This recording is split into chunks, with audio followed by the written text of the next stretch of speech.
we do serious work. Mm. That's a myth. We don't have time for fun. That's a myth. Mm.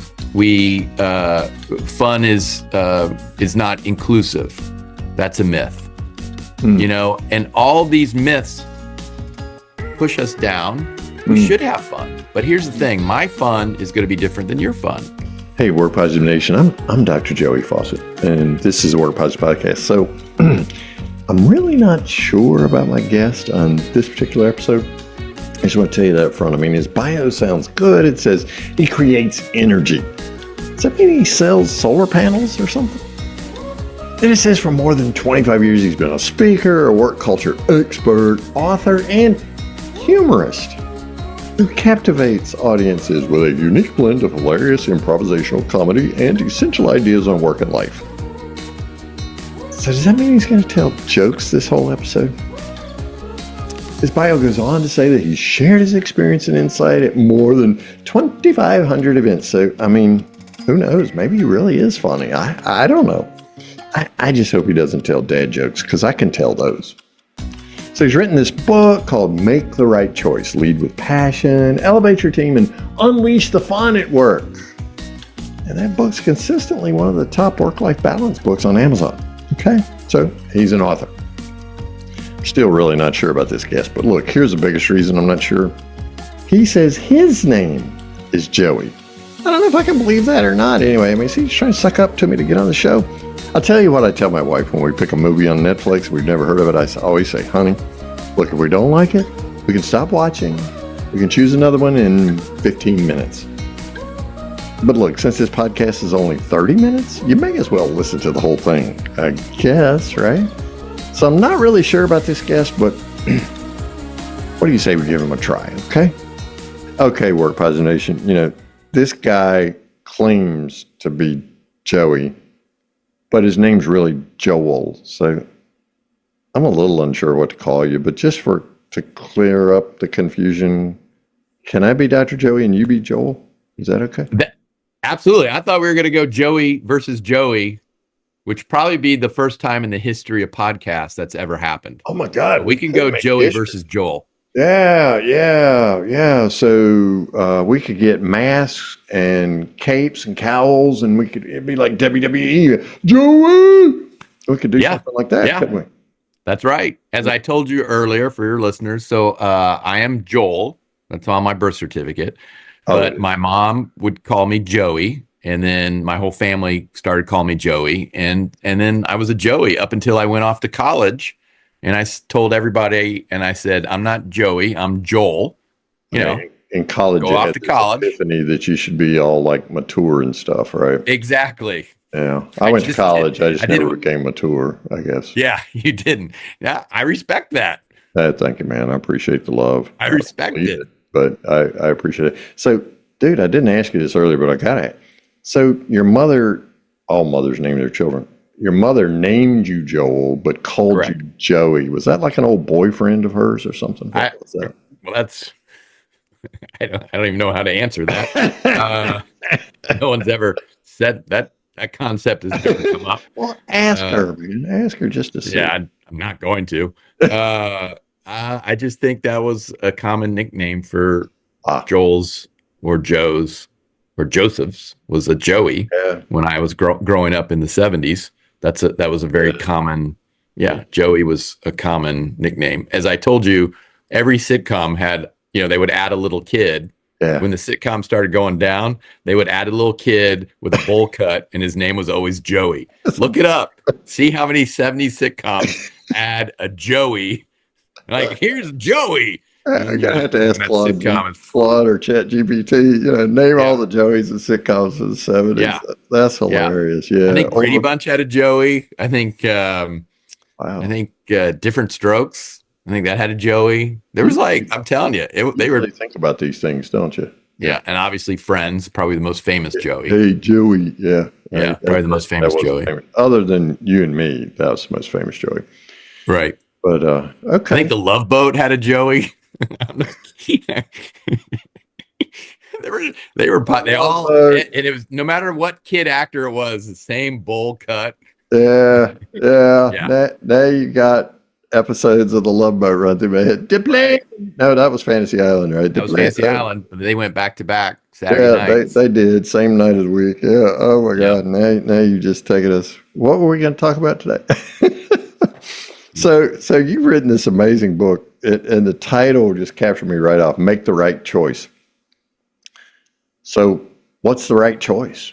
That's a great question. Where the title comes from, and so my background, I started as a journalist, and then I went into went into advertising, PR, marketing. To the dark side, huh? Yeah. So I had this world, very responsible world, journalism, PR, advertising, but the other half, I was doing comedy. Really? First stand-up and then improvisational comedy. And I was passionate about improv, what it taught me, what I just performing.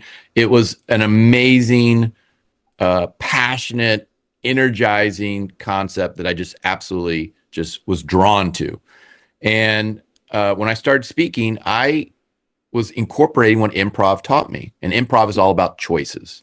And so we're trying to make the right choice in an improv game. And for your listeners, if they don't know, in improv, it's an art form, and there's no script, there's no rehearsal, there's no plan. So everything's happening in the moment right there in front of the audience. And so there's an excitement, there's an energy, there's just this electricity, and we're trying to find the right choice to make that just absolute perfect scene happen and hopefully make it funny, because that's the point. Improv comedy. Kinda. And so in my keynote, I'm using improv to talk about teamwork and leadership and communication and change.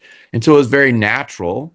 I'm talking about choices that we all make to be a great leader, to be, positive and passionate and energized, to create awesome work cultures. And so we're always looking for the right choice. In improv. So it's like the mantra is yes and. Correct. Yes. Yeah.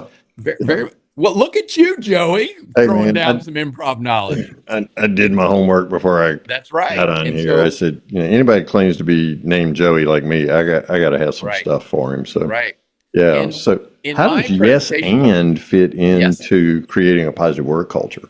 Right. When I first started speaking, I really talked about that concept, yes and, but I found that it didn't sometimes translate to my corporate audiences. So I really dissected it and filtered it so that they could understand the concept. The yes is about positive support. Yeah. It's about creating that appreciation, that respect. When we talk about a great work culture, we talk about a great place to work. It has to be passionate and positive. And it's about giving appreciation to each other. And we forget to say thank you and I appreciate you, because what does that do? That fuels us. It fuels our passion, our energy, and that just leads completely to success. Yeah, and you want to run through a brick wall for somebody when you get enough appreciation, right? Yeah, it's a gift, right? And it doesn't take any money, barely takes any time, and it's something very special. And the and part, I think, is about opportunity. It's about, and I think those are the two concepts that we all want more than anything when we talk about a positive work culture. We want positive support and we want opportunity. And when you put those two things together, it's amazing what people can accomplish. Unfortunately, those are the two things we don't get enough of. We don't get enough positive support. We don't get enough opportunity. And then what happens? We're not very happy. Well, I'm thinking, even if you get the yes, say you get the Jelly of the Month Club as your bonus, right? Like Clark did. Right. But the yes is followed by a but. Yes, but I wish you'd do it this way. Or yes, but, and that's a roadblock to innovation and creativity or opportunity. Correct. And that's what and really opens the door to. Yes. And that opportunity, what is it that's going to fulfill you and reward you? What is that opportunity? Do you want more training? Do you want a different role, different responsibility, the opportunity to go to a conference? What is that opportunity? And you are the only person that can answer that question. And if you're really honest with yourself and say, what is it that's going to make me happy here at this job? And if you're it's not more money. We all want more money. That's a given, but that happiness only lasts to the next paycheck. And you're right back where you started. What is that opportunity? Yeah. And when you answer that, you have a guiding light. And then you take that to the person you report to and say, hey, to your manager or whoever, you say, this is what I need to be happy. And you're going to be surprised how easy it is for them to give you that positive support, because what do they get back in return? They get a passionate, energized team member that's going to help them reach their goals. Well, you just flipped the paradigm for what so many of us think of. And that is, if Sally, my manager, really appreciated me, she'd come to me and say, hey, Dr. Joe, you want to go to a conference? But what I hear you saying is I step up into the opportunity and I give definition to it. So I make it easy for Sally by going to Sally and saying, that's right. I want to get Joel Zeff speak at this conference. You're expecting people to read your mind. My mind reader doesn't work some days. I would imagine they don't. And it's like, after 42 years, she expects me to read her mind. I wouldn't think it works at all. No, and the so side eye waiting around. I can read that. I know what that means. I mean, shut up. But you're just waiting around for someone to give you that opportunity, and it's not going to happen. You're just waiting for this magic to happen. You have to say, first you have to answer it, and you're the only one that can answer that question. And so once you answer it, then you understand that's your guiding light. And when you put those two things together, it's pretty amazing. You know, I do an improv game and I bring some audience volunteers to the stage. Oh boy. And this is thousands. I've done 2,500 events. Thousands of audience volunteers have joined me. Yep. And I give them opportunity to be creative, to work together as a team, to be passionate, to be energized. And then I also give them positive support. And what happens is they create an incredible experience. They're funny, they're creative, they work together as a team, they support each other, they listen to each other. More importantly, they take responsibility and ownership. So all that happened because I gave them positive support and opportunity. And that's what I'm trying to prove to the audience. This is what we need. This is our guiding light. This is what we have to fuel our passion. So if I'm the manager or the leader, I offer the positive support. Yep. What are some best practices for doing that you've seen, Joel? That's a great question. And there's a chapter in my book, and I talk about a lot of different ideas that I've seen. Okay. In fact, one, and some of them are just simple, right? They're just very simple. One is called tip of the hat, where they start each meeting and they have a timer and they go around and everybody, a tip of the hat, they get to say something positive about somebody in their team or their group. That's how they start every time they get together, whether it's a group of 5, 10, 100. They're like, we're going to start it out with tip of the hat. And you say, Joey, thank you for having me on your podcast. What a great opportunity. I know it takes a lot of work and effort to put these podcasts together, and it's just an amazing opportunity. I appreciate you putting that energy out in the world. You know, it's just that tip of the hat, and it just starts their meeting with a positive moment. And here's my takeaway. When you go home from work every day, think about all the people that you had contact with, your team, clients, partners, vendors. Did you give the people that deserved it that appreciation, that positive support? And you probably forgot because you got busy. I get it. That's why we're thinking about on the way home. So tomorrow, let's give that positive support. Text. I don't care. Send an email, see them in the hall, give them a call, mail a letter. This is probably what you would do. Mail a letter and wait a week. You're old school. Yeah, right? You showed me an hourglass. I got a pen and a piece of paper here. So in an hourglass. That makes me. Yeah, I do think the power of handwritten notes are grossly underestimated today, because like pixels, they fade fast. They're like what I call soap bubble compliments. And it'll last about 3 seconds. Oh, isn't that pretty? And then boop, it's gone. But Velcro, man, it sticks. People keep those little cards. I mail them. And, I mean, I got a whole file folder full of handwritten notes people have given me. I keep mine too. Keep mine. I have a 3-ring binder. I put them all in 3-ring binder. If I'm having a bad day or there you, oh yeah, everybody has a day. I get enough emails of people going, "We're going in a different direction." That's such a wonderful euphemism. Like, we think you suck, and so we're not asking you to speak at our event. We're going in a different direction that does not include you. Yeah. By the way, you're not on it. I don't know why people just can't say, "Oh, we chose another person." Okay, I get it. We like the juggler. We like the juggler way better than you. I love it. Well, one of my favorite things to do is to, just because I'm weird, but I hope I'm your kind of weird, Joel. So when I visit a medical POA for my parents, so when I'm visiting with them, my dad's got this thing about Bojangles biscuits. They're really a house divided. Dad loves Bojangles biscuits. They live in North Carolina, and Mom likes Biscuitville. So there's just really a lot of competition, and they would arm wrestle each other, or really try to guilt me into saying, "Yeah, it's time to go to Bojangles. It's time to go to Biscuitville." So fortunately, because it's like 3:30, right? 3:00, 3:15. It's time for dinner. It starts early for the next morning. You're right. Sure. So fortunately, Bojangles and Biscuitville are across the street from each other, right? So I flip through Bojangles and I come through Biscuitville. So I'm a hero, right? And but I mean, those kinds of things energize me because both of them are getting what they want. But when I go through the drive-through, I thank the person who hands me those biscuits for working that day. Yeah. I say, hey, because usually it's like 6 o'clock in the morning or something, and they've been up making biscuits since 3 o'clock or whatever. And so I'm like, hey, thanks for working today. The looks I get back, dude, you're weird. Why are you thinking? Yeah. Yeah. But I'm like, if I get too weird, it's sad, really. Yeah, right. But that's how rare positive support is today. Yeah. I didn't have to get up and chase buttermilk and flour around and bake that biscuit, but this person did. So thanks for getting up and working today. And they just look at me weird. And so one of them looked at me so weird one time, Joel. I just said, you could have been doing a lot of other things like sleeping, like most of us right now, but you're here handing me a biscuit. I appreciate you. It's a gift. It really is. It's a great gift. So like you said, it's simple. It's not that hard. What keeps us from making that choice, though, Joel?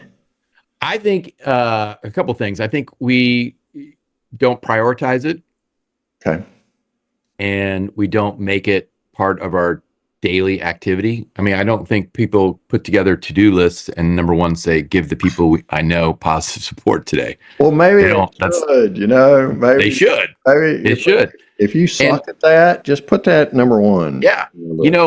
I'm very lucky. I have a job where I get a round of applause every time. I do my job. Every time. I do my job as a speaker. I do my job. I get on stage. I get a round of applause. So when I do my job, that's immediate cool. feedback. Sometimes a standing ovation. I know. Yeah. Sometimes real, sometimes fake. Yeah, but it doesn't matter if people are just sitting. If they stand up, you can say it's for me. Yeah, I'm pretty fortunate, pretty lucky. Most people don't have a job where they get a round of applause. Doesn't mean they don't deserve it. They certainly do. And just because you have a job where you don't get a round of applause doesn't mean you don't deserve it or you should not receive one. And one of the first things I tell my audience, I said, look, tomorrow you go into your job, and if someone's not going to give you a round of applause, then you give it to yourself. And you just show up and you just, woo! People will look at you strange. That's part of it. It's okay, man. Yeah. You just look right back at him and go, man, I'm manufacturing, distributing, selling. That's it. I'm doing whatever. It all. I'm the best. Yeah, exactly. Well, you remind me of when my brother's son, my nephew, was probably 5 years old. He all of a sudden ran into I think he went to the potty and was particularly proud or something. But he came running into the room where all of us were sitting, and he ran around the room and gave everybody a high five. And then he just stood in the middle of the room looking for somebody else to high five. And so his name's Joe. And so he just couldn't find anybody else. So he said, high five, Joe. Boom, gave himself a high five and then ran on. So, I mean, we could say this is the Joe method of give yourself a high five, clap for yourself. Well, I love that you brought that up because when we're little, everything is a ta-da, right? We celebrate everything. Best day ever. I talk about that in the book, the ta-da, the ta-da, right? Yeah. And, when you're little, they eat a cheese sandwich and we're like, ta-da, you did it. You ate the whole sandwich. Hey, you poop on the potty, you get like M&Ms, you get Reese Cups, Big whatever you ta-da. want. Big ta-da. Yeah, big And then, ta-das. as we get older, we still do great things. We still do. have great moments, but we don't celebrate them. We just think that's our regular day-to-day activity and we don't need to celebrate. Maybe once a year we get together and we give out some pointy glass awards, right? But see, now I got Dilbert's boss in my head. Yeah, you've been to that. Apparently, you've been to that meeting.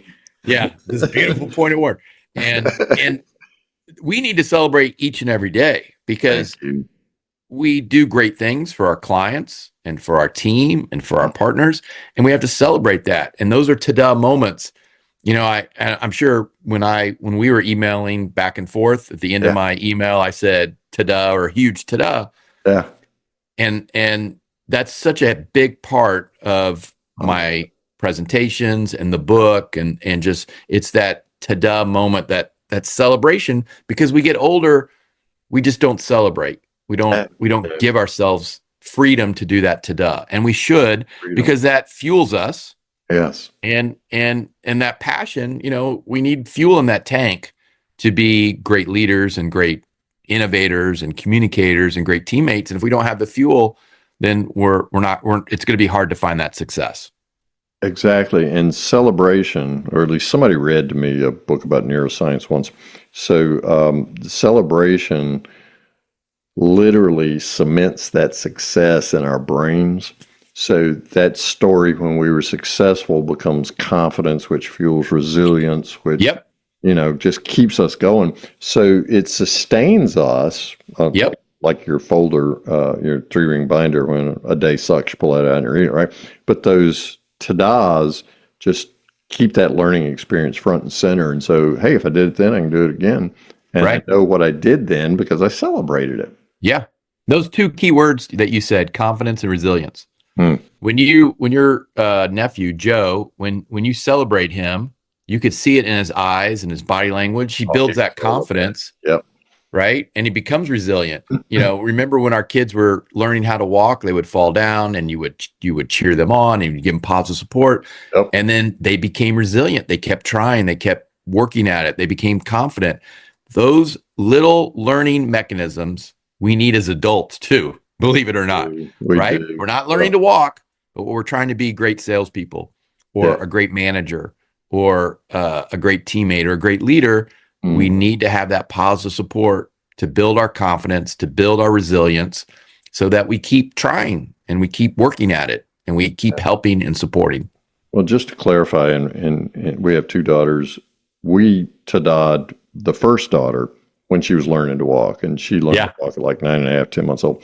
Second daughter, every time she stood up, we pushed her down because we didn't want her running around all over the place because you get tired of chasing after kids after a while, you know? I think that's a separate podcast. I don't have the skill set to. Is that a problem? That's problems beyond your bandwidth. I don't. And to your point about ta-daing yourself, I mean, when you're a kid learning to walk, you don't sit there and wonder why you fell.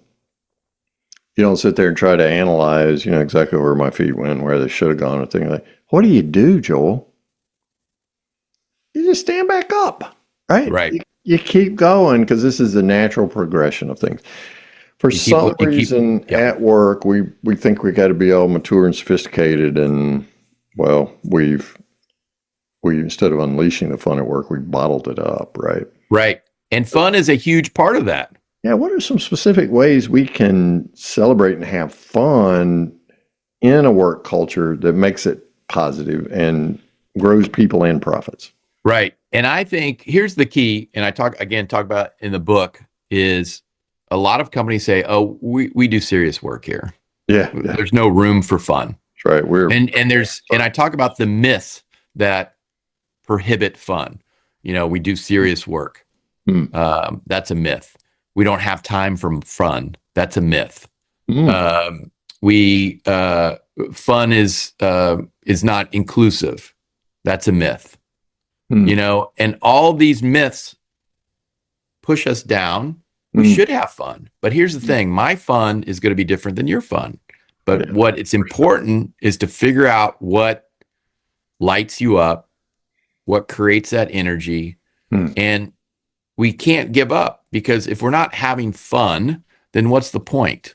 Why are we doing what we're doing? And another myth is my job isn't fun. Okay. What job is fun? I mean, we're not going to, I'm sure baseball players, right? NFL, I'm sure, actors, that seems like a fun job, but, I'm sure they say, here, they'll give you 100 things that isn't fun about their job. Pay the rent activities. Right. Football player getting their leg bent into 3 different places probably is not very fun. No. Right. The actor who's got to get up at 3 a.m. to put makeup on for 5 hours so they can be an alien. I'm sure they probably don't. On Star Trek Next Generation. I mean, how did he? God, probably doesn't think it's fun. No, but you got to figure out how to make it fun. And I learned that lesson. One of my very first jobs, I worked in a movie theater. Okay. And I picked up people's trash. And so there's nothing fun about picking up other people's trash. No. But I learned early on that if I was going to do this job, I'm going to figure out how to have fun. And that's important to me. No matter what, cleaning a popcorn machine, I would probably not put that under the fun list. But if you figure out how to have fun while you do it, you're going to do it well.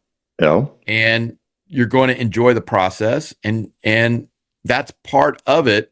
It's part of work, is trying to figure out how to have fun in those situations and how to create that energy. Because if I'm having fun, what am I going to do? I'm going to create fuel. I'm going to be passionate about what I do. Whatever I'm doing, I'm going to do it well because I'm having fun. Yes. Right. I'm going to reduce my stress because I'm having fun. Cortisol goes down, serotonin, dopamine go up. I'm going to be a better teammate. Yeah. A better work partner. Yeah. And so we have to figure out what is it that is fun. Sometimes we have to create that fun. Somebody bringing in pizza or donuts. Certainly food is always equal to fun. Donuts. Right? Donuts. Free food is always equal to fun. But what else? What else is happening? And, it's not that I have a chapter and I talk about a lot of different ideas that I've seen. It's pretty easy to Google fun ideas in the workplace, or, it's pretty easy to figure out some thoughts, some ideas. Yep. You don't have to reinvent the wheel. It's just a concept of choosing to have fun. Joel Zeff is my guest on this episode of the Work Positive Podcast. We are having fun because we're serious about our fun, right? And making the right choice. JoelZeff.com is his website. We're going to talk in a few minutes more about what's there, what you can find, where you can get his book, make the right choice. But if you want to go to joelzeff.com right now, unless you're on the Peloton, we don't want you to break your face. So come on, you can do it. Just keep listening, and it's got to be there in the show notes. You got 2 more minutes. You can That's do right. it. Just a few more minutes, man. And then you're going to do it. And some more. Sweat some more. But we'll talk about what you'll find there when you go there in a minute. So, somebody's listening and they're going, oh, yeah, well, you don't know where I work, Joel. Right. You don't know, no, man. Sherm says 57% of all people leave a job because of a bad boss. Okay. Yeah. There's some horrible bosses out there. I've worked for some of them. Me too. Yeah. I mean, did you work for? No, we'll talk off camera. Yeah, me too. Yeah. I had one cigarette dangling out of her mouth, yelling at me. Yeah. Like, where's that story? Journalism is such a supportive environment, right? Yeah. You buried the lead again, Zeff. Yeah. You're late again. Well, what I like about what you're saying is I'm empowering myself, regardless of how bad the boss is. I'm empowering myself to unleash the fun, to elevate the team, to lead with passion. See what I did there with your subtitle? I did. Incredible. So I'm choosing to make the right choice. It seems like so often we just run right by that empowered choice that we have, that superpower of empowerment, if you will, that okay, I may not be able to find my perfect job right now, but in this one, I've got some choices to make and I can make the right choice right now. Right. It's how most change is out of your control. But what we always control is how we react to change. That's what improv teaches us. I don't have control over my partner and what he's going to say or what he's going to do on stage. What I control is how I react to it. And that's the power. And if you really look at the improv game, and I tell my audiences, we play an improv game, very funny, lots of energy, lots of laughter. Yeah. And I say, what really made us laugh? Was it someone who changed something, or was it the person who reacted to the change? And really, the power isn't how we react. That's the strength. And so we choose. We can be positive and passionate, energized, or we can choose to be negative and stressed and impatient. One is a way better day than the other. 100%. Right? And so it's always your choice. Am I always going to like the change, agree with the change?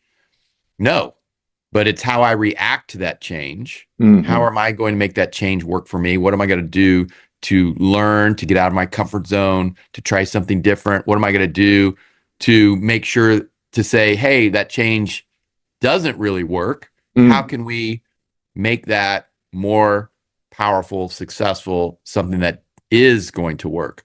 Not every change, not every idea is a good idea. And so we have to work within that, but it's always how we react. Yeah. Sounds better in my head sometimes than it actually comes out. If we get frustrated, if we get impatient, if we get stressed, are we going to be at our best? I don't think I'm at my best as a leader or as a teammate, a communicator, an innovator. I'm not at my best. I still have to deal with the same situation, the same change. Wouldn't it be better if I was positive, helpful, supportive, patient, understanding? And, the title of your podcast, Work Positive Today, that's going to happen if we choose to be passionate and supportive and helpful and patient and understanding in how we react to change. And, we have a choice in the morning. We get up in the morning. Every day. We eat breakfast, we get dressed. And I'm guessing most people don't eat breakfast and say, you know what, today I'm going to go to work and I'm going to be real negative. I'm going to be whiny. I'm going to be stress everybody out. Today's going to suck whether it wants to or not. Yeah, it's going to suck. And it's going to be awesome. I can't wait. Can't wait to be frustrated to everybody. It's going to be awesome. Why? They're going to love it. Doesn't make sense, right? No. But because you're not choosing, no one chooses to be frustrated. Yeah. You're letting the change choose for you. You're giving that power to the change. And you have to take it back. Yes. Whether it's a bad boss, it's a bad situation. And that's a whole different story. I tell all my audiences, you need to feel empowered. If someone's not going to give you opportunity and positive support, then that's a clue. You're at the wrong place. And there's nothing wrong with that. We've all been there. Yep. But you've got to be able to take that risk, to get out of your comfort zone, because I promise you, down the street, there's somebody that's going to want a passionate, energized team member because they know that's going to lead to their success. And they're going to want you if you're passionate and energized. And they're going to want to give you opportunity and positive support because you deserve it. And if you're not receiving it at the place you're at, and if you ask for it, and you've said, this is what I need to be happy, this is what I need to be the best at my job, and they're still not giving you positive support and opportunity, you're in for, you got a clue. Got it's time to start looking around. And what's the unemployment number right now? Like under 4%. Yeah. So let me tell you who's hiring. Everybody. And even when the economy, we're in the recession, my clients would still say to me that they are hiring, because no matter what the economy is like, someone is always hiring because they want a passionate, energized team member. They're always looking for great people. Who knows how to work positive and doesn't fall prey to that victim mentality, but instead empowers him or herself as well as the people around them. Yeah. It's okay. You could, and but there's no reason to work and be unhappy and not passionate and not energized. You have a situation where there's lots of opportunity. Mm-hmm. And it's up to you to look for that opportunity and put yourself out there. And with today's network and social media and websites that are dedicated to that, to helping you find a job, there's no excuse. It's not like, when I was getting out of college, you had to get a newspaper, and you remember the newspapers, and you had to look at the classified ads. Yeah. There were. Yeah, the obituaries were always the most read part of any. Yeah, I don't know how anything got done back then. I don't either. It's amazing. Now you can go on LinkedIn and there's somebody posting a job that you got skills for. And now you have a better set of questions to ask when you go in for the interview. Joel Zeff is my guest on this episode of the Work Positive Podcast. Man, we could just keep going. This is fun. We have unleashed a lot of fun. Their team's getting elevated. The passion is just all over the place. But we like to keep it within at least a half a day. So when we go to joelzeff.com, now that we're off Peloton, what are we going to find? You're going to find out all about what I do and how I help bring that tada energy to my clients, how I help people lead with passion and elevate their team. And so it's all about my keynotes, my various topics. There's lots of videos and links to getting a copy of my book, Make the Right Choice. And I hope when they go to my website, they have a little fun too. Absolutely. We want to have fun. It's a fun place to hang out. I mean, it should be joelzeffun.com. But it should. That got a little complicated. Joel Zeff is fun. Yeah. Sure. So just instead go to Joel Zeff, or actually just get in the show notes, whatever platform you're listening on, and just click on joelzeff.com. Also, there's a link to Amazon where you can get his book, Make the Right Choice. So make the right choice and get yourself a copy of Joel's book because it's absolutely incredible. Also, his LinkedIn profile URL is down there. So if I were you and you feel all empowered after listening to this podcast, click on Joel's URL and ask him to help you find a job, because he's out there speaking to companies all over the place, and they're all looking for great people because they're unleashing the fun. So he can help you there. If not, there's some recruiters on LinkedIn he can send you to. So Joel Zeff, Work Positive Nation, always wants to know from my guest about their one thing. So Joel Zeff, what's one thing that you recommend that Work Positive Nation start doing today to create a positive work culture? So I said it earlier in the podcast, and when I said it, I was like, oh, that was going to be my one thing. So I'm going to remind everyone, and then I'm going to give you a bonus. Okay. Yeah, so it's a 1 and a 1A. Okay. So the one that we talked about earlier in the podcast was every day when you go home from work, think about all the people that you had contact with, your partners, your team, your clients, customers. Who did you connect with? And did you give them that positive support, that appreciation? And if you didn't, if you forgot, I get it. We're all very busy. That's why we're thinking about it on the way home, taking the time to really reflect. And then if we didn't give that positive support and appreciation, let's give that gift tomorrow. Let's make sure, because we're thinking about these people, that tomorrow we send a text, or we see them in the hall, we send them an email, we call them up and we say, thank you for being my customer. I appreciate your words of encouragement. Thank you for supporting me on that project. People want to hear that positive support. It fuels us, and it's a gift when you give it to somebody else. And so that's the one thing, and it's very easy. We can all do it. So here's my 1A, because I talked about that earlier in the podcast, is let's ask one question. How do I help the people around me be successful? Easy question and easy to answer. We know what people need to be successful. The hard part, what separates the great work cultures, the great organizations, is nobody is acting on it, right? You want to create a great work culture. You want to have a great team. We have to act on this. Ask the question, how do I help the people around me be successful? Answer it, and more importantly, act on it. And don't worry about what's in it for me or how's this going to affect me.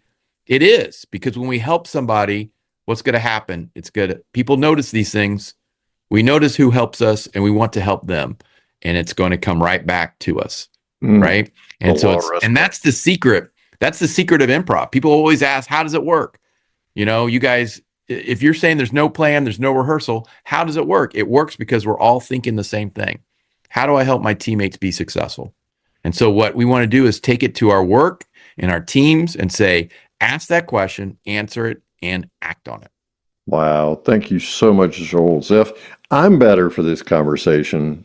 It was a successful one. And man, I just want to thank you so much for the gift of your time and just you. I appreciate you, buddy. Joey, this was the greatest Joey versus Joey podcast in the history of podcasts. In the history of humanity. There's never going to be a greater one.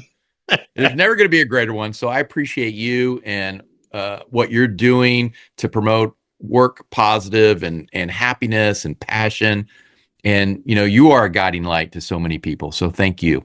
Oh, thank you, man. Thanks for sharing your light with us today. Thank you for listening to this episode of the Work Positive Podcast. Please share this podcast with your friends who are HR and small business leaders so they can do one thing today to create a positive work culture that increases productivity and profits. I'd like to give you a free Work Positive course just for listening. It's called Something to Talk About, and it's transformed the work conversations of so many people all over the world.